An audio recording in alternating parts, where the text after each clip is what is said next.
I built a strength testing haunted circus game with a pretty creepy twist. This ended up being 10 times harder to build than I expected. It almost ruined Halloween, and it's why this video is getting posted in mid-November. But let's rewind. 5 Halloweens ago, my wife and I had an idea. We would put on a haunted circus. Trick-or-treaters would have to play games and win them to get their candy, or sometimes carrots.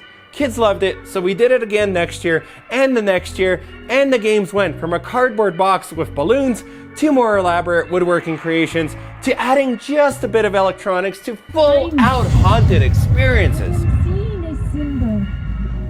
This year, I wanted to raise the bar even further and build a beloved carnival classic, the strength tester. In a normal strength tester, you hit a striking pad with a big hammer.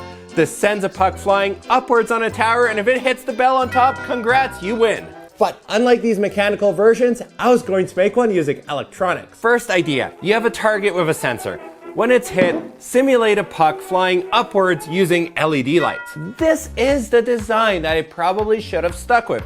It would have been done weeks ahead of time. Kids would have loved it, but that's not how this circus works. That is not how humanity advances forward. Obviously, I went with a way cooler, way creepier version that took everything out of me to get done. The child still hits the strike pad, but instead of LED lights, a motor spins really fast, pulling up on a rope that's attached to the head, ripping it off the skeleton's body. I figured the rope mechanism would be the hardest part, so I started prototyping to see if this would even work. I've got a pulley attached here as a weight, because when you got a lot of pulleys, what do? And I've got the rope going through another pulley that's actually acting as a pulley and over to the motor. I'm a little nervous. That was the first attempt. The rope is supposed to wind up on the spool, but it's going so fast and the spool diameter is so tight that the rope is just getting tossed up and tangled instead. I started to look up how fishing rod mechanisms manage to neatly spool 100 yards of line, and it's kind of complicated. What am I thinking? I've never used a fishing rod in my life, and I only need to spool up a few feet of rope. So, what about a much bigger spool? A bigger and wider spool should let the rope stick to the spool as it spins and not fly off. I also mounted the spool to a bigger gear to help reduce that insane speed. But before I could do further testing, I really needed the actual frame for the game, so I got that built. There's gonna be these IKEA drawer wheels that are attached 2 per side like this, and the idea is that these wheels are gonna roll around in a channel on each 2x6.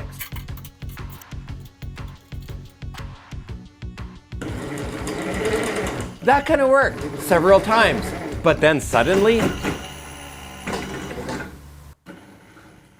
well, that was anticlimactic. Nothing caught fire or exploded, so that's really good, but I'm also pretty sure I damaged that motor. I did not burn out that motor. I don't know why my mind always goes there, because I actually rarely burn them out. Trash them in other ways, sure, but not burn out. However, the laser printer motor just isn't powerful enough. But I do have something else. This is an old blender motor. It's just an AC motor. It doesn't have reverse, it doesn't have braking, no fancy features, but it does have one important thing: power. So I am going to go ahead and try to get this mounted and at least lifting the target. Yep, the motor has plenty of power and the spool works great.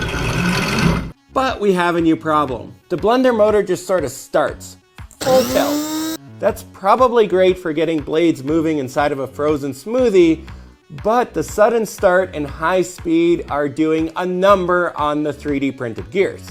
I almost spent a bunch of money to solve this problem, but then I looked up and realized there's a simple answer. This is a humble ceiling fan controller. They are designed to vary the speed of ceiling fans by decreasing the amount of voltage going to the motor, and it might be exactly what I need. I also reprinted the smaller gear out of TPU. The softness of the TPU helps prevent both teeth from grinding while still being stiff enough to work properly.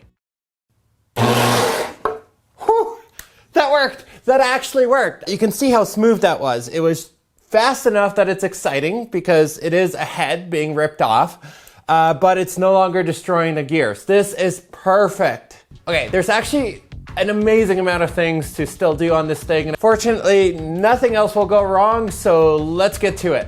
I was originally going to use these normal generic little springs to try to create some sort of pressure sensitive target. But I've actually got something a lot cooler.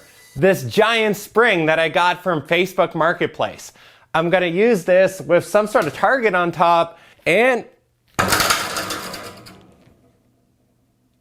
that moves so well.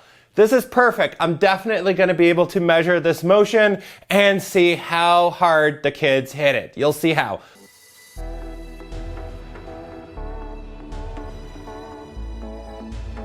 There, that's a nice soft target. When the bat hits the strike pad, the pad momentarily accelerates until it comes to a stop through the resistance of the massive spring. An accelerometer is attached to the bottom of a pad, making it possible to detect this momentary acceleration. The more G-forces experienced, the harder to hit.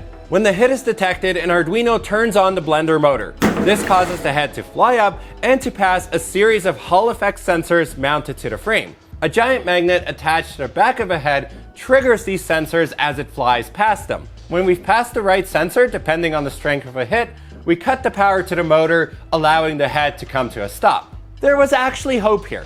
The frame got painted, light strips were added, and man, it was fun to play with. Nice.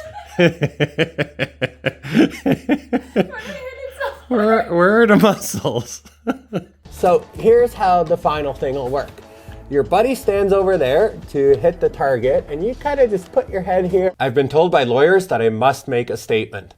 You cannot rip off trick-or-treaters' heads in Canada, which means we need one more thing, a head. The head is the most technologically sophisticated part of this project. It's where I truly overcomplicated, overcommitted, and found myself still working on code at 3:30 in the morning on Halloween. In my heart of hearts, I knew that the head flying up was just not going to be enough for today's video game generation. The skull needed to taunt and scream at you while it's flying up, complete with a moving jaw. You think you can take my head off? A moving jaw should be an easy problem to solve.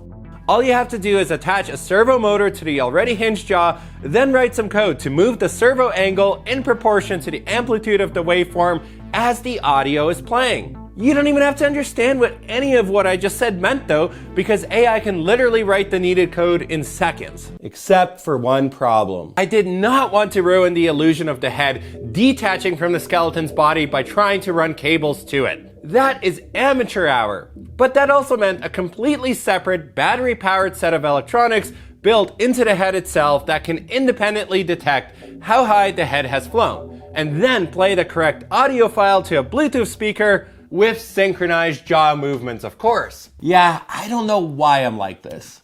Playing audio to a Bluetooth speaker turned out to be weirdly complicated to do with the ESP32.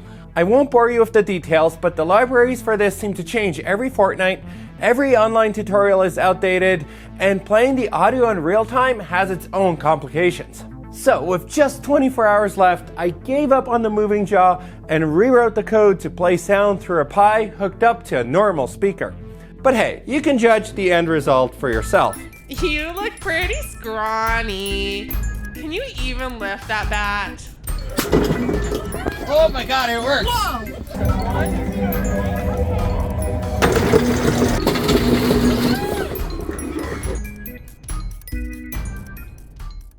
What an awesome night! This thing survived over 250 kids beating on it all night, having a huge blast, and the only thing that broke was this bat.